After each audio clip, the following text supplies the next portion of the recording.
जी students, तो exercise में हमारे पास क्वेश्चन आंसर्स का सेशन है। तो पहला क्वेश्चन हमारे पास नाइट मेल में से क्या, what is night mail? Night mail क्या, that is a train.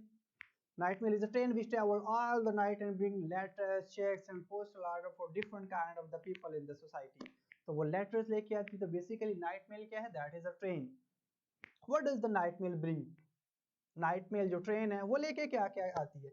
It bring postal orders, cheques and letters for the people of all the walk of life. तमाम जिंदगी के शोबजा से ताल्लुक रखने वाले, चाहे वो दुकानदार था, वो लड़की है, अमीर है, गरीब है, तमाम किस्म के लोगों के लिए लेटर्स, चेक्स, पोस्टल ऑर्डर जो भी उनकी रिक्वायरमेंट उसके मुताबिक वो लेके आती है।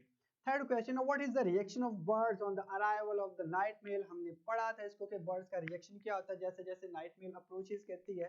The birds turns their head, परिंदे क्या करते हैं, जैसे अपने गर्दनों को मोड़ते हैं, टू सी द कोच, इस ट्रेन को देखने के लिए, इसके डब्बों को देखने के लिए। Basically they do not gate disturbed, वो डिस्टर्ब नहीं होते, जस्ट अपनी गर्दनों को मोड़ के इसकी तरफ देखते हैं। They keep sitting in their nest in the Bush, अपनी झाड़ियों में, अपने घोंसलों में वो बैठे रहते हैं। They are not afraid at all, वो जरा भी इसके आने से डरते नहीं।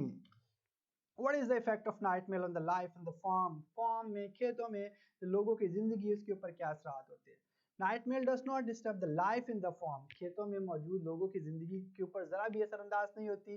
The people and animal in the farm know her well, अब ये लोगों की रूटीन बन चुकी है कि रोज नाइट मेल, ये जो डाक है, डाक गाड़ी है, ट्रेन है, इसने रोज वहां से गुजरना है। तो उनकी रूटीन बन चुकी हुई है, वो यूज टू हो चुके हुए, हैबिचुअल, वो इस वजह से डिस्टर्ब नहीं होते। They are now familiar to the coach, इससे फेमिलियर हो चुके हुए, उससे वाकिफ हो चुके हैं। So they just keep on with their work when she passes by, वो अपने काम में लगे रहते हैं जब भी ये पास से गुजरती है। What is the reaction on sheep and dogs on the arrival of the night mail? sheep, dogs, भेड़ें, जानवर जो कुत्ते हैं, उनका रिएक्शन क्या होता है, उनका तासुर क्या होता है जब ये नाइट मेल पहुंचती है, जब ये ट्रेन पहुंचती है? The sheep and dogs do not bother to look at the train when she passes, वो जरा सी जहमत भी नहीं करते कि हम देखें हमारे पास से गुजर कौन रहा है। They just keep sleeping with their heads on their paws, अपने सरों को अपने पंजों के ऊपर रखे। They keep on sleeping, वो सोए रहते हैं अपनी मस्तियों में, अपने ख्वाबों में वो घूम रहते हैं। तो वो जरा भी डिस्टर्ब नहीं होते, जहमत भी नहीं करते इसकी तरफ देखने के लिए। From where does night mail passes, वो कहाँ से गुजरती है? She passes from the plains and hills, हमवार रास्तों से गुजरती है, पहाड़ी इलाके जो वहां से वो गुजरती है। She passes from the farms and cotton fields, वो खेतों के पास से गुजरती है, फार्म हाउसेस के पास से गुजरती है, कपास के खेतों से गुजरती है। She also passes from the moorland, वो वीराने से भी गुजरती है। and miles of fields of wind bent grass, और वो मीलों मील तक जो घास हवाओं के दबाव से झुकी हुई होती है वो वहां से भी गुजरती है। What is the theme of the night mail? बहुत इंपॉर्टेंट क्वेश्चन है, बड़ा इंटरेस्टिंग है, समझ ले इसका निचोड़ है, इसका थीम क्या है, इसका मफहूम क्या है। तो night mail acts like a human beings, night mail कैसे यहाँ पे रिएक्ट करती है, एक इंसान की तरह इसको पेश किया गया है।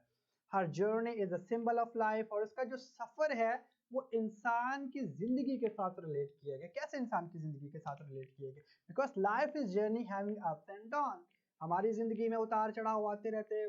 Sometime we are happy in the life, sometime we are bored, we are anxiety, हम परेशान भी होते हैं। But life is a blend of pleasures and trouble, जिंदगी क्या है, खुशियों का और गम का जो है एक सर्कल है, एक दायरा है, एंड वी हैव टू पास। तो ट्रेन भी जो कभी वो वीराने से गुजरती है, कभी वो पहाड़ियों से, कभी वो प्लेन से गुजरती है, तो बेसिकली वो हमारे इंसानी जो जिंदगी का सफर है उसको रिप्रेजेंट करती है। यस, आज है जी जो 5 नंबर का हमारे पास क्वेश्चन है, that is the explain the stanza with reference to the context. तो हमने क्या करना होता है, जो स्टैंजा में दिया गया होता है पोएम में से, उसका हमने रेफरेंस देना होता है, हमने उसका कॉन्टेक्स्ट लिखना होता है, देन एक्सप्लेनेशन। और रेफरेंस में हमें पता है हम क्या करते हैं कि पोएम का नेम लिखते हैं, स्टैंजा को समझते हैं कि अभी किस पोएम में से लिया गया और इसके पोइट का नाम क्या है। So these lines have been taken from the poem night mail written by W.H. Auden। अच्छा, इसको मैंने कहा था किसी और अंदाज के साथ भी हम लिख सकते हैं। These lines have been taken, taken की जगह पे हम वर्ड chosen भी यूज कर सकते हैं, इसकी जगह पे extracted भी यूज कर सकते हैं। So these lines have been taken, chosen, extracted from the poem Night Mail written by W.H. अब written की जगह पे भी हम वर्ड्स ऐड कर सकते हैं। written की जगह पे हम क्या ऐड कर सकते हैं? composed, उसके जगह पे और क्या कर सकते हैं? gleaned, by the pain of, किस शायर के पेन से ये लिखी गई है। तो जब ये वाली टेक्निक्स आप यूज करेंगे आप दूसरे स्टूडेंट से जरा डिफरेंट नजर आएंगे और पेपर जो चेक कर रहे हैं उसके ऊपर अच्छा आपका इमेज पड़ेगा। ठीक है, ये सारी चीजें करने के बाद अगली चीज क्या होती है, हमने लिखना होता है इसका कॉन्टेक्स्ट। कॉन्टेक्स्ट क्या इसका मफहूम है, हम बताएंगे कि what happened overall in the poem, इसमें हुआ क्या था, हमने इसमें पढ़ा this poem is a nightmare, that is a coach that travel all the nights and bring different kind of things for the different kind of the people, whatever the situation is, whatever the journey is, but she is always on time। ये इसका context होगा। Then अगली चीज है explanation, that is the most important thing. Explanation में हमने तीन चीजों को ध्यान में रखना होता है। राइमिंग स्कीम हमने डिस्कस करनी होती है, स्टेंजिक स्ट्रक्चर क्या है, लिटरेरी डिवाइसेस इसमें कौन कौन से इस्तेमाल की गई है। आपको जो स्टेंजा मिलना है आपने उसमें देखना है कि इसकी राइमिंग स्कीम क्या है। मोस्टली इस पोएम में जो राइमिंग स्कीम है उसको आपने डिस्कस करना। स्टेंजिक स्ट्रक्चर जो था आप हमने पढ़ा कि वो कपलेट था, 2 लाइन स्टेंजा था, और लिटरेरी डिवाइसेस देखने के आपको जो स्टेंजा मिला हुआ उसमें कौन कौन सी लिटरेरी डिवाइसेस इस्तेमाल की गई हैं। तो देन आपने इसको एक्सप्लेन करना और उसके बाद आप बताओगे in the given line the poet want to say this.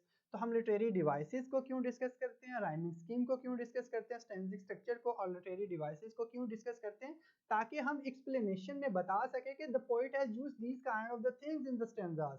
तो पेपर चेकर जो है वो कहेगा कि बच्चे को जो है वो लिटरेरी डिवाइसेस का भी पता है, उसे जो राइमिंग स्कीम उसका भी पता है, स्टेंजिक स्ट्रक्चर का भी पता है, तो he is going to give you the full marks.